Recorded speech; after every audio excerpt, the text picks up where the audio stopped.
अगर हम अपने दिन को प्रोडक्टिव बनाना चाहते हैं, अगर हम इस रोने से बाहर निकलना चाहते हैं कि वक्त में तो बरकत ही नहीं है, तो मेरी तरह आप भी ये जुमला कहना छोड़ देंगे अगर आप स्केजुलिंग करेंगे अपने टाइम की। तो चले आए मिलकर जो है ना, थोड़ी सी मैं आपके साथ टिप्स शेयर करती हूँ किस तरह से हम अपने कामों को बेहतर बना सकते हैं, अपने वक्त को बचा सकते हैं, प्रोडक्टिव बना सकते हैं अपने रूटीन को। तो अस्सलाम वालेकुम, welcome back to my channel. कैसे हैं आप सब लोग?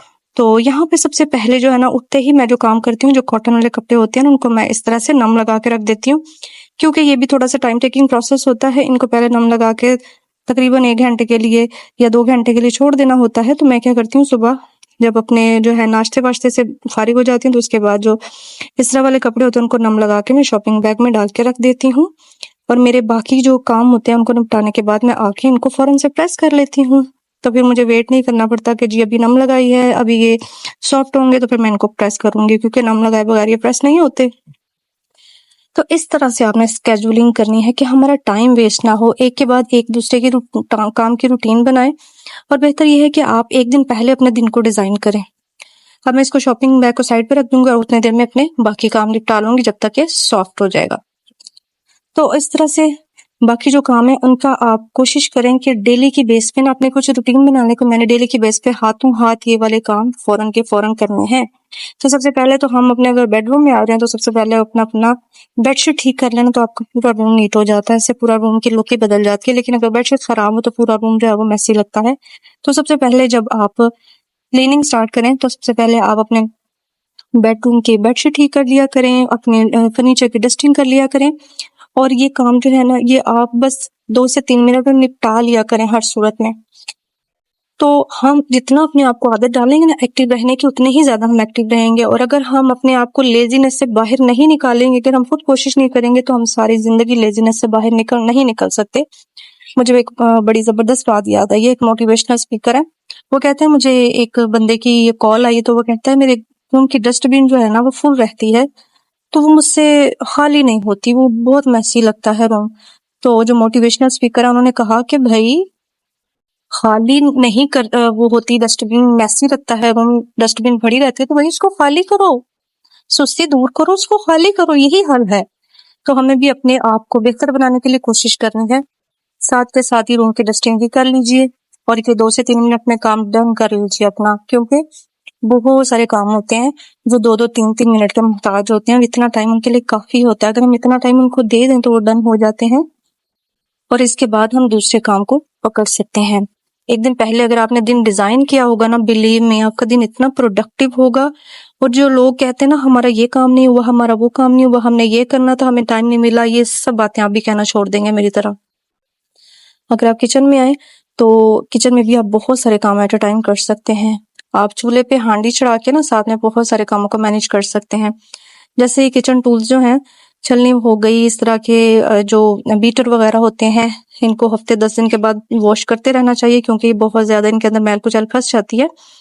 तो इनको जो है पानी गर्म करके उसमें रख छोड़िए, और जब तक आप बाकी घर की क्लीनिंग करेंगे, अपना किचन साफ करेंगे या कि आप हांडी बनाएंगे, तब तक ये इनकी मैल सॉफ्ट हो चुकी होगी, उसके बाद इनको साफ कर लीजिए। मैं भी इसी तरह करती हूँ, इसी तरीके से काम मैनेज होते हैं। तो इनको मैंने भिगोया हुआ था, इनको मैं आराम से ब्रश करके इनको साफ कर लूंगी और इनको धो के ये मेरा काम डन हो जाएगा। ना कि मैं बैठी रहूं कि अब इनको मैंने गर्म पानी में डाला है, बैठ जाती हूँ, ये सॉफ्ट होते हैं, इनको साफ करती हूँ, या कि मैं पानी में डालते साथ ही इनको रगड़ना शुरू कर दूं कि जल्दी से साफ हो जाएं ताकि मैं दूसरा काम कर सकूं। तो उससे बेहतर है कि हम इनको डाल के पानी में, जब तक इनकी मैल वगैरह सॉफ्ट होगी तब तक हम कोई और काम कर लें। इस तरीके से अपने कामों को मैनेज करें। एक टाइम में काफी सारे कामों को मैनेज करना सीखें, और ये मैनेजमेंट आपको तभी आएगी जब आप एक दिन पहले अपने कामों को डिजाइन करेंगे, अपने दिन को डिजाइन करेंगे कि मुझे ये वाले काम करने हैं, इस टाइम में मुझे ये काम करना है। हम औरतें अपने घर के जो रोटी चूल्हा हांडी है उससे ही बाहर नहीं निकलते, तो हम अपने कैसे इससे बढ़ के कोई काम कर सकते हैं। जैसे अगर आप कोई यूट्यूब चैनल चलाना चाहती हैं, आप चाहती हैं आप अपने हस्बैंड का साथ दें, आप अपने बच्चों को बेहतर फ्यूचर देना चाहती हैं, तो उसके लिए आपको बहुत ज्यादा इस चीज की जरूरत है कि आप स्केड्यूलिंग करें अपने कामों की, अपने दिन को, अपने टाइम को प्रोडक्टिव बनाएं। एक टाइम में आप बहुत सारे कामों को मैनेज कर सकती हैं, और अल्लाह ताला ने औरत को ऐसा खूबसूरत और अच्छा और इतना स्ट्रॉन्ग माइंड दिया है। आपके पास कम से कम दिन में 2 से 3 घंटे इतने स्पेयर बचने चाहिए कि आप उसके अंदर नैप ले सकें, अगर आप रेस्ट करना चाहती हैं तो। अदरवाइज आप कोई ऐसा काम करना चाहती हैं जिससे आपको अर्निंग हो, जैसे आप यूट्यूब चैनल चलाना चाहती हैं, जैसे आप कोई आर्ट करती हैं, जैसे आपको बाहर का कोई काम है, जैसे आप कोई बाहर जाके कुछ सीखना चाहती हैं, कोई क्लास लेना चाहती हैं, तो उसके लिए आप अपना स्पेयर टाइम निकाल सकें या कि और इसके अलावा आपको सेल्फ ग्रूमिंग अगर करनी है तो उसके लिए आपके पास इनफ टाइम होना चाहिए। अब देख लीजिए, जिस तरह जब तक मैंने ये कपड़े सॉफ्ट होने के लिए रखे थे तब तक मैं अपने बाकी काम निपटाई, मैं अपना किचन निपटाई, उतनी देर में ये सॉफ्ट हो गया। अब मैंने इसको प्रेस करके मैं इसको हैंग कर दूंगी और ये काम भी मेरा डन हो जाएगा। और देख लें मैंने एक टाइम में कितने कामों को मैनेज किया, ना कि मैं बैठ के इसका वेट करती रही कि ये सॉफ्ट होंगे तो फिर मैं इनको प्रेस करूंगी। इस तरह से आप भी अपने काम को मैनेज कीजिए और बहुत ज्यादा प्रोडक्टिव बना सकते हैं अपने टाइम को। अपने हस्बैंड की हेल्प कर सकते हैं, आप लोग भी अर्निंग कर सकते हैं। अपने आप को स्ट्रॉन्ग बनाइए और स्ट्रॉन्ग फील कीजिए और कोशिश कीजिए कि जैसे छोटे छोटे काम होते हैं उनको हाथों हाथ कर लिया जाए तो वो ज्यादा बेहतर होता है, ना कि पेंडिंग पे उनको डाल दिया जाए। क्योंकि पेंडिंग पे जब हम डालते हैं ना कामों को तो वो पेंडिंग पर ही पड़े रहते हैं, जिसकी वजह से हमारा काम कम होने की बजाय मजीद बढ़ जाता है। जैसा कि हम लोग कपड़े प्रेस करते हैं, जब कपड़े समेटते हैं, सॉरी, जब हम लोग कपड़े धोते हैं उसके बाद कपड़े समेटने का भी एक काम होता है। तो आप सबसे पहले यूनिफॉर्म अलग कर लें। जैसे कि मैं यूनिफॉर्म अलग कर लेती हूँ बच्चों के, क्योंकि मैंने इनको प्रेस करके इनको हैंग करना होता है यूनिफॉर्म को, तो ये मैं एक साथ ही निकाल के इनको अलग कर लूंगी, इनको मैं फोल्ड नहीं करूंगी। बच्चों की सॉक्स वगैरह होगी इनको मैं वैसे ही साइड पे कर लूंगी और इनको मैं ये कपड़े समेटते के साथ ही उसके बाद फौरन इनको प्रेस करके साथ रख लूंगी, ताकि बच्चों का जो स्कूल की टेंशन है ना ये एक तरह से मेरी खत्म हो जाएगी। अब जो बच्चों की पैंटें हैं ना इनको मैं वैसे ही फोल्ड करके रख दूंगी, क्योंकि आपको पता है पैंटों को प्रेस करने की इतनी जरूरत नहीं होती। ये जो ट्राउजर वगैरह हैं इनको मैं वॉशरूम में हैंग कर दूंगी, बच्चों के जो नाइट सूट वगैरह हैं, और इसके अलावा जो पैंटें हैं इनको ऐसे ही फोल्ड करके रख देती हूँ। जो शर्ट्स है ना मैं इनके अलग अलग से फोल्ड कर लूंगी। आप भी इसी तरह से जैसे आपको बेहतर हो आप अच्छी तरीके से अपने कामों को मैनेज कर सकते हैं, लेकिन मैं ऐसे करती हूँ कि जो नाइट सूट होते हैं वॉशरूम में हैंग कर देती हूँ, और इसके अलावा जो पैंटें होती हैं उनको मैं प्रेस नहीं करती, जीन्स की पैंटें ऐसे ही चल जाती हैं। जो इनकी शर्ट्स वगैरह होती हैं ना उनको मैं इस तरह से इनके अलग अलग से जो कैबिनेट्स है ना उनके अंदर ऐसे ही अभी रफली फोल्ड करके रख दूंगी, और फिर मैं डेली जो है ना एक एक कैबिनेट में से कपड़े प्रेस करती जाऊंगी। क्योंकि मैंने ये नोट किया है, मेरा पर्सनल एक्सपीरियंस है कि जब एक ही दिन में सारा काम करो ना, जैसे कपड़े धुले और सारे एक ही दिन में प्रेस करने बैठ गए, तो फिर काम का बर्डन बहुत ज्यादा फील होता है, क्योंकि मुझे और भी काम करने होते हैं, यूट्यूब चैनल पे काम करना होता है, वैसे भी बंदा बहुत ज्यादा थक जाता है। तो इसलिए जो है ना रोज का आप इस तरह से एक काम आप अपना डिजाइन करें अपने टाइम को, और एक काम सोच के रखेंगे कल मैंने ये वाला काम करना है। तो मैं इस तरह से ऐसे ही करती हूँ और इससे मुझे बहुत आसानी होती है। मैं 1 बाय 1 डेली का एक एक कैबिनेट में से कपड़े निकाल के उनको प्रेस करती जाती हूँ, ना बर्डन होता है और सारे काम भी अच्छे से मैनेज हो जाते हैं और मेरी रूटीन भी डिस्टर्ब नहीं होती।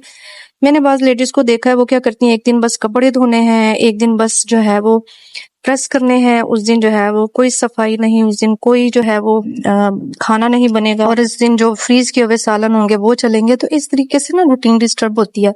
लेकिन मैं ऐसे कामों को मैनेज करती हूँ, फिर डेली एक एक कैबिनेट में से निकाल के तो हम आराम से प्रेस करते जाएंगे, सारे हमारे काम भी हो गए, रूटीन के काम भी हो गए, हमारे एक्स्ट्रा काम भी हो गए, ना रूटीन डिस्टर्ब हुई और हम खुद भी रिलैक्स रहे, ना एक्स्ट्रा थकन हुई। तो है ना जबरदस्त से ये टिप्स जो आपकी जिंदगी में काम आने वाले हैं। अब मैं अपने कपड़ों को कैसे प्रेस करती कैसे फोल्ड करके रखती हूँ, जैसे ये मेरा ये ट्राउजर हो गया, दुपट्टा हो गया, और ये जो शर्ट है ना इसके अंदर मैं कपड़ों को रखती हूँ ताकि दुपट्टा और जो ट्राउजर है ना वो मिसप्लेस ना हो जाए। क्योंकि बाज़ औक़ात ये होता है कि कबर्ड जो है वो जब मैसी हुई होती है तो फिर जो है ना कभी दुपट्टा मिसप्लेस हो जाता है, कभी इस तरह से, तो इस प्रॉब्लम से भी हम बच सकते हैं। तो आप भी हाथों हाथ इस तरह के टिप्स को फॉलो करके ना अपनी जिंदगी को आसान बनाएं।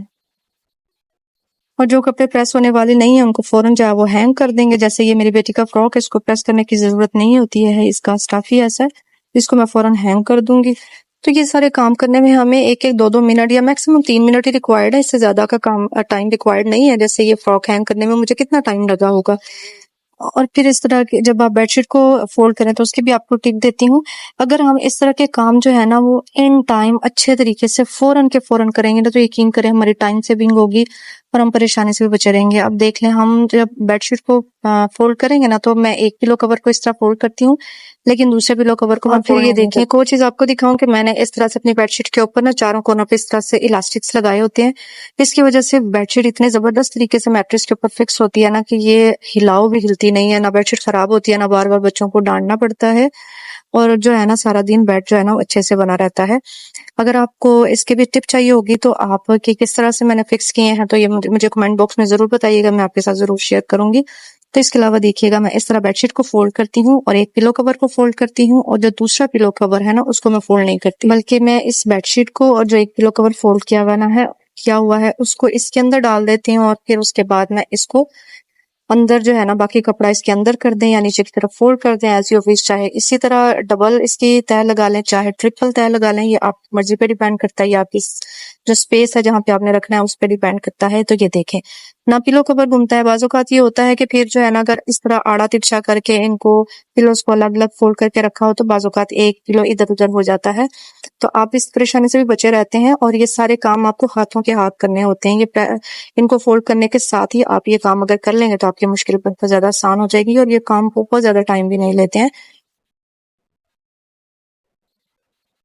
तो इसी तरीके से आप अपने कामों को ना अच्छे से मैनेज कीजिए, छोटे-छोटे टिप्स इस्तेमाल करके टाइम भी बचता है, आपकी परेशानी से भी बचते हैं और काम भी जल्दी हो जाता है। तो इसी तरह से मैं बाकी भी सारे काम छोटे-छोटे टिप्स को यूज़ करके करती हूँ, जिससे मेरा दिन बहुत अच्छे से मैनेज हो जाता है, प्रोडक्टिव बनता है, घर बहुत अच्छे से ऑर्गेनाइज़ हो जाता है। तो उम्मीद है ये छोटा-सा व्लॉग आपको पसंद आया होगा। अगर मेरी वीडियो अच्छी लगी है तो प्लीज़ इसको लाइक कर दें। किस तरह की वीडियो आप देखना चाहते हैं कमेंट बॉक्स में आके अच्छा से कमेंट करें, इंशाल्लाह मैं उस पे ज़रूर वीडियो बनाऊँगी। चैनल पे नए हैं तो सब्सक्राइब कर दें, अपने प्यारों में शेयर कर दें। Thank you so much. अल्लाह हाफ़िज़।